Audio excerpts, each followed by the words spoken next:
Bonsoir et bienvenue à tous, les titres de ce journal. De plus en plus de métiers dédiés aux femmes sont aujourd'hui exercés par des hommes. Roch Djossa a choisi de ne coiffer que la gente féminine. Son portrait dans cette édition. C'est une maladie gynécologique fréquente qui touche près de 10% des femmes. L'endométriose est méconnue. La communauté internationale a choisi ce 28 mars pour faire connaître cette maladie encore taboue.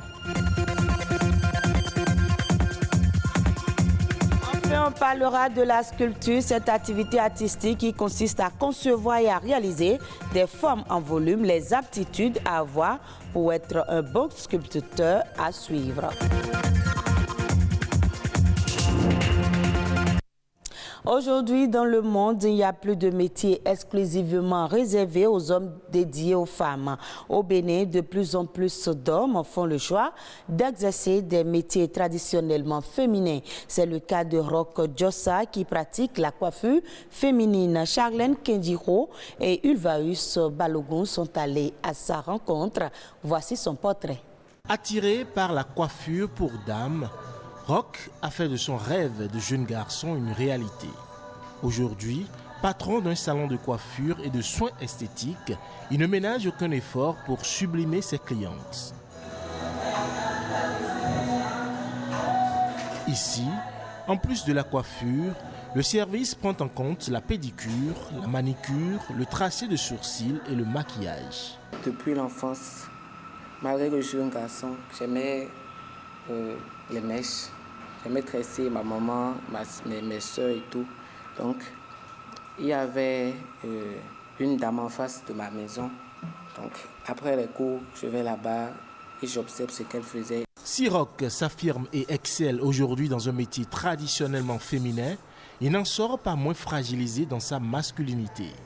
Soupçons d'homosexualité, dévalorisation sociale ou professionnelle, les stigmates sont nombreux. Quand j'ai commencé à porter mon uniforme et tout, ma famille paternelle, ils disaient que je suis devenu bisexuel et tout, que je sois avec les garçons. Donc, comme moi je sais ce que je suis, j'ai fermé les oreilles, j'ai avancé, je me suis consacré sur ma formation. Les hommes qui exercent les métiers dits féminins semblent avoir plus de côtes que leurs collègues femmes. Moi, personnellement, franchement, je préfère que ça soit un homme qui me tresse. Parce que dans les salons de coiffure, où c'est une femme et tout, souvent, quand tu parles, tu sens des regards, on parle de toi, de God. Oh, qui chez lui maintenant. Vous causez très bien, il est sympa, il fait son travail. J'ai commencé à fréquenter son salon de coiffure à ses débuts. Puis j'ai apprécié sa manière de faire, il est accueillant. Mais au-delà, la masculinisation des métiers dits de femmes est plutôt de plus en plus perçue comme un gage de revalorisation. Même l'accouchement, aujourd'hui, il y a des pays, le Burkina par exemple, où les hommes font l'accouchement aux femmes. Moi, je n'ai aucun complexe. D'ailleurs, je préfère que ce soit un homme qui me fasse mon accouchement, parce qu'ils sont en général doux et ils comprennent la femme. Si certains métiers souffrent encore d'une étiquette de métier d'homme et de métier de femme, on assiste de plus en plus à une mobilité des genres dans la sphère professionnelle, de sorte que les hommes qui font un choix de carrière féminisée ne transgressent plus les normes, mais apparaissent comme des pionniers dans la réorganisation de l'ordre social préétabli.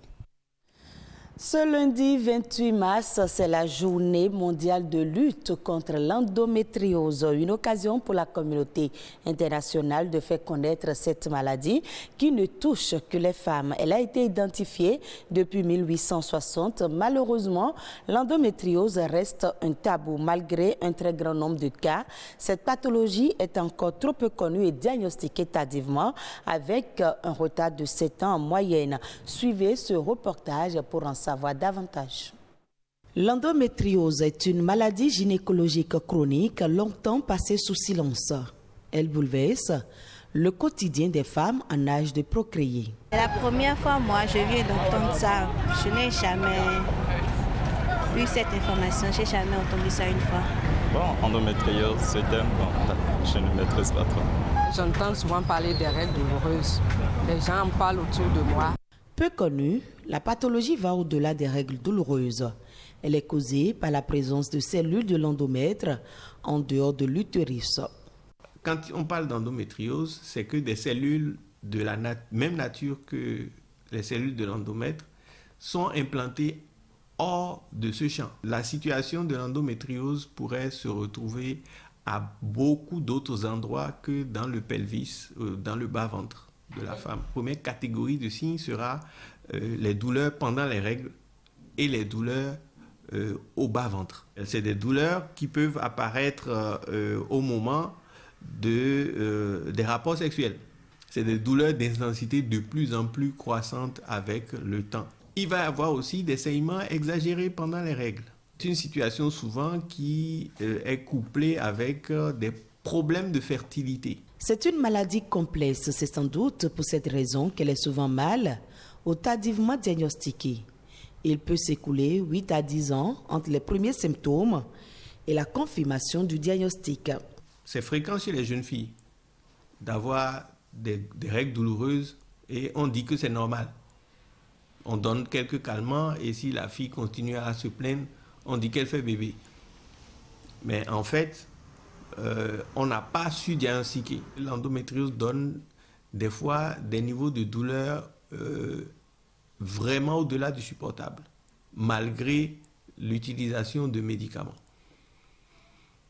Lorsque la maladie est très évoluée, donc, on peut avoir recours à la chirurgie. Et la chirurgie peut être très mutilante. Il n'existe pas encore de traitement définitif de l'endométriose, mais des associations se battent aujourd'hui pour mieux faire connaître la maladie. La première action que nous menons, c'est de sensibiliser, informer et accompagner. Et en parlant d'accompagnement, nous essayons d'écouter ces patientes-là. Nous permettons à ces patientes d'avoir un bon suivi en leur indiquant des centres où elles pourront se faire diagnostiquer le mal. Parce que c'est déjà après le diagnostic, il faut savoir si on souffre d'endométriose ou pas. Toute la société doit s'intéresser à cette maladie-là. Parce que ce n'est pas uniquement les femmes qui sont concernées. Et comme je le dis, une femme qui souffre d'endométriose, c'est tout son entourage qui est touché. Avant d'apprendre à vivre avec une maladie, il faut d'abord prendre conscience qu'on en est atteinte. Et vivre avec l'endométriose est une lutte de chaque instant. On parle à présent de cette activité artistique qui consiste à concevoir et à réaliser différentes formes par soudure ou assemblage grâce à des matériaux divers. La sculpture, quelle est sa particularité et mieux, quelles sont les aptitudes que doivent avoir un sculpteur? Suivez plutôt. Quand vous prenez un sculpteur, vous pouvez avoir un artisan sculpteur, mais très bon, techniquement bon. Vous lui dites de te faire un portrait, c'est-à-dire il prend du bois, il vous dessine correctement, il vous sort dans le bois. Mais il peut ne pas être un artiste. Ça ne suffit pas, la technique ne suffit pas pour confirmer que c'est un artiste. Parce qu'un artiste, c'est quelqu'un qui a un discours derrière et il y a une démarche derrière. C'est pas celui qui pose juste un bout de bois, il est très bon, il sculpte et il pose. Ou il fait l'image de Marie, c'est un artisan.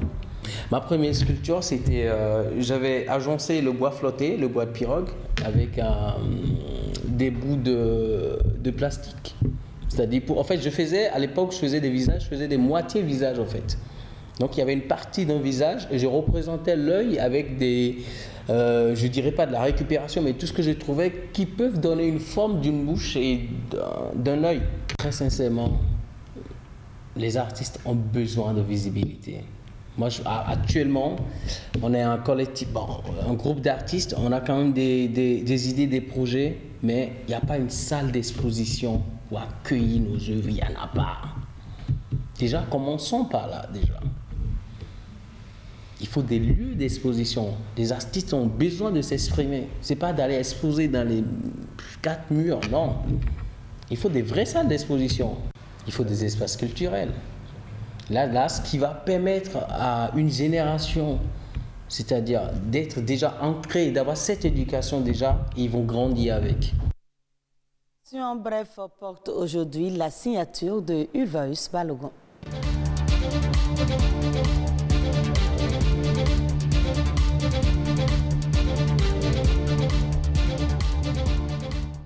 Le chef de l'État, Patrice Talon, est désormais le nouveau président de l'Union économique et monétaire ouest-africaine, UEMOA. Sa désignation est le fruit des inlassables efforts fournis tant au plan national que régional, notamment en faveur de l'intégration régionale, de la réforme du franc CFA, de la lutte contre le financement du terrorisme, de la gestion de la dette et aussi des performances économiques réalisées par le Bénin.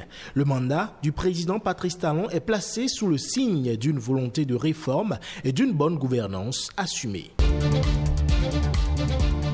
Les propriétaires de boutiques et autres magasins ou bureaux qui ceinturent le stade de l'Amitié Générale Mathieu Kérékou de Cotonou doivent impérativement libérer les lieux au plus tard le 31 mars prochain. Cela afin de favoriser le lancement des travaux de construction d'un pôle commercial à cet endroit. Selon le ministre des Sports Oswald Omeki, le gouvernement a pris toutes les dispositions pour apporter son soutien aux personnes concernées. À l'en croire, leur relogement serait déjà prévu.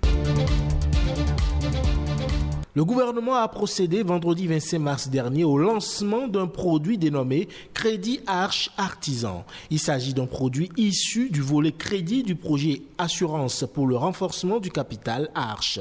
Son but est d'améliorer l'accès de crédit aux acteurs démunis des secteurs productifs du Bénin tels que l'agriculture, le commerce, le transport et l'artisanat.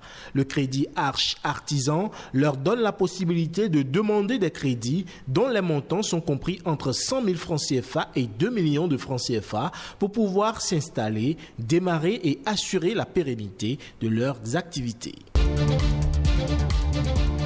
Le ministre des Infrastructures et des Transports était vendredi dernier sur le chantier de la route Kétou-Idigny-Igbodia-Savet, longue de 85 km pour constater l'évolution significative des travaux. Selon Hervé Héromain, le taux d'exécution global des travaux présentés par la mission de contrôle est estimé à 95,80%. Un motif de satisfaction, d'autant qu'avec ce projet d'aménagement et de bitumage de la voie, le gouvernement a créé 539 emplois directs, dont 514 locaux et 25 expatriés.